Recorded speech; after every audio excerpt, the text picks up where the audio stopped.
Sir, जो दिव्यांग जन को और वृद्धा लोगों को जो पेंशन मिलती है 1100 रुपया मंथली सरकार की तरफ से, वो किस मंत्रालय के तहत मिलती है?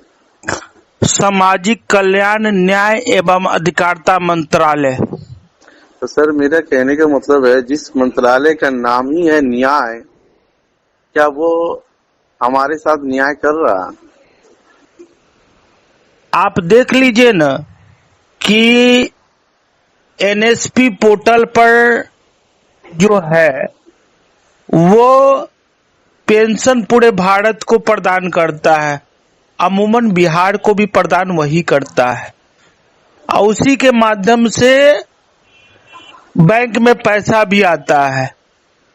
उसी के पोर्टल पर आपने रजिस्ट्रेशन किया, सत्यापन किया, जिसका प्रमाण पत्र भी आपको मिला। दूसरा आधार क्या होता है? आधार कार्ड। तो आधार कार्ड में भी वेरिफिकेशन किया, आधार ऑथेंटिक किया, तो उसको भी ऑथेंटिक माना गया।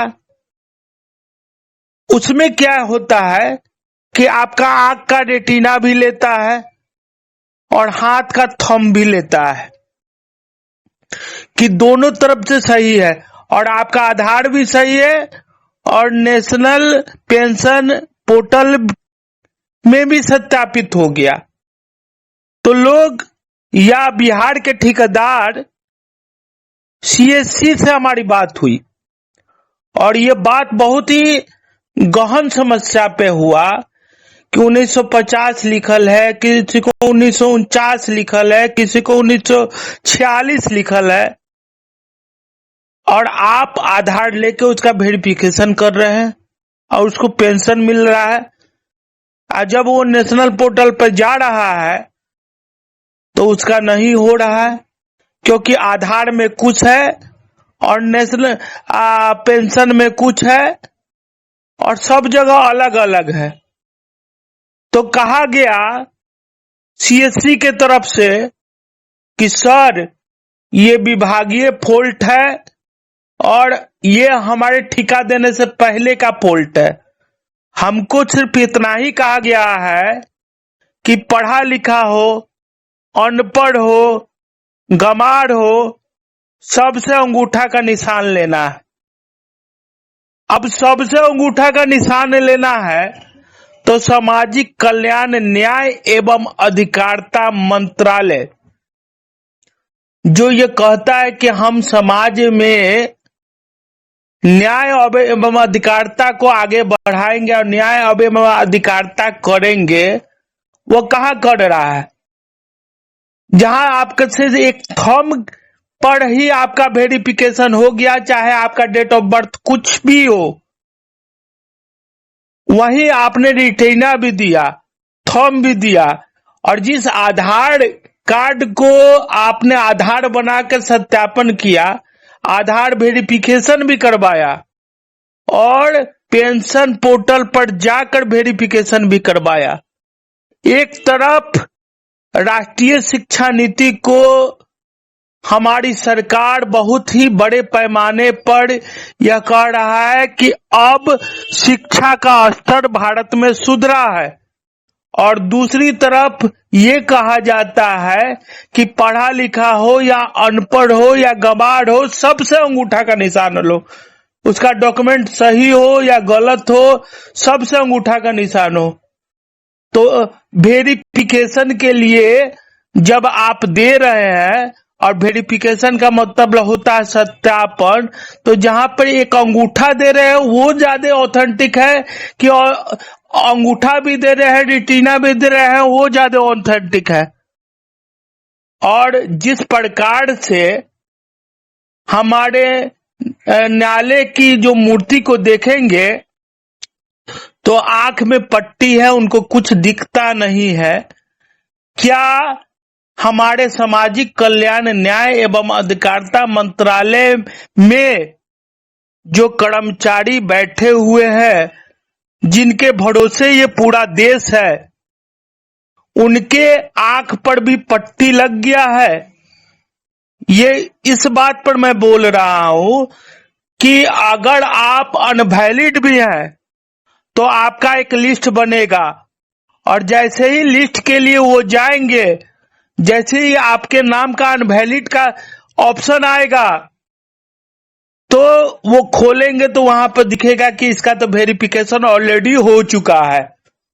फिर भी आपकी सूची अभी तक नहीं आई, आपका वेरिफिकेशन अभी तक नहीं दिखाया। तो इससे क्या समझे कि जो कर्मचारी हमारे लिए कार्यरत है वह हमारे प्रति कितना निष्ठावान है, और वो उस व्यक्ति को छलने का काम कर रहे हैं जो समाज के आखिरी पायदान पर खड़े हैं। हमारा विभाग कहता है कि हम हर वर्ष इसलिए लेते हैं कि कोई फर्जीवाड़ा को समाप्त किया जाए। हम ये पूछना चाहते हैं, वो तो दिव्यांग है, पहले ही उसको दिव्यांग घोषित कर दिए कि वो दिव्यांग है।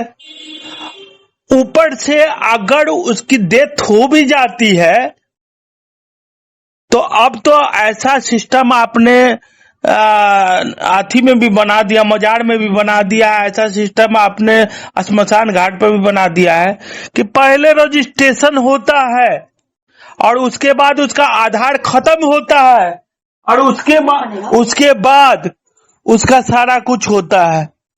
तो क्या उसको श्मशान में जाने से पहले ही, उसका आधार समाप्त होने से पहले ही आपने उसका जीवन समाप्त कर दिया है क्या? और ये कैसा वेरिफिकेशन है? दूसरा चीज मैं पूछना चाहता हूं कि सरकार जो दिव्यांग, बुजुर्ग, विधवा महिलाओं के साथ कर रही है, क्या कहीं से भी ये उचित है? आप कहते हैं कि मैंने ये कल्याणकारी योजना किया, अपना पीठ थपथपाते हैं। जब बढ़ा था तो प्रत्येक व्यक्ति ने अपना पीठ थपथपाया था। तो हम ये पूछना चाहते हैं कि सरकार क्या भलाई करने के लिए ही बैठा हुआ है कि जनता का अहित करने के लिए बैठा हुआ है? कि थोड़ा सा 200 रुपया 400 रुपया बढ़ जाता है तो उसका श्रेय सब लेने चले आते हैं। तो सरकार को तो पब्लिक ने बैठाया ही था और बैठाया ही है लोगों का कल्याण करने के लिए, लोगों का भलाई करने के लिए। और इसके लिए सूचना प्रसारण मंत्रालय में 250 करोड़ रुपया का आवंटन होता है कि अगर इस प्रकार का कार्य हुआ तो विज्ञापन में खर्च होगा। हम नहीं कहते हैं, सब चीज लिखित है, भारतीय संविधान लिखित है। उसके बाद भी कहा जाता है कि विज्ञापन में इतना रुपया खर्च हुआ। जितना रुपया आप दे नहीं रहे हैं उससे ज्यादा रुपया आप विज्ञापन में खर्च कर रहे हैं। तो कहां गया 250 करोड़ रुपया जो विज्ञापन के लिए निर्धारित है? और 200 रुपया बढ़ाने पर आप ऐसा अति करते हैं जैसे आपने लाखों करोड़ों रुपया दे दिया। तो आपको हिते करने के लिए ना बैठाया गया है कि अहित करने के लिए बैठाया गया है?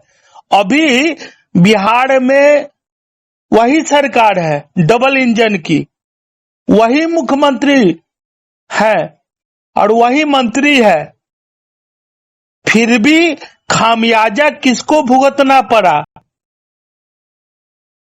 एक आम दिव्यांग को, एक आम बुजुर्ग को, एक आम विधवा को जिसको पेंशन नहीं मिला। तो आपको तो खुशी मिला, सत्ता पलट भी गया, मुख्यमंत्री बदल भी गए, लेकिन सरकार आपकी ही रही। लेकिन जिस आम जनता के लिए आप बने हुए हैं कल्याण के लिए, उसका कल्याण कितना हुआ? एक समाज के अंतिम पायदान पर बैठे हुए व्यक्ति का कल्याण कितना हुआ? ये प्रत्यक्ष है ना, इसको प्रमाण की आवश्यकता नहीं ना है।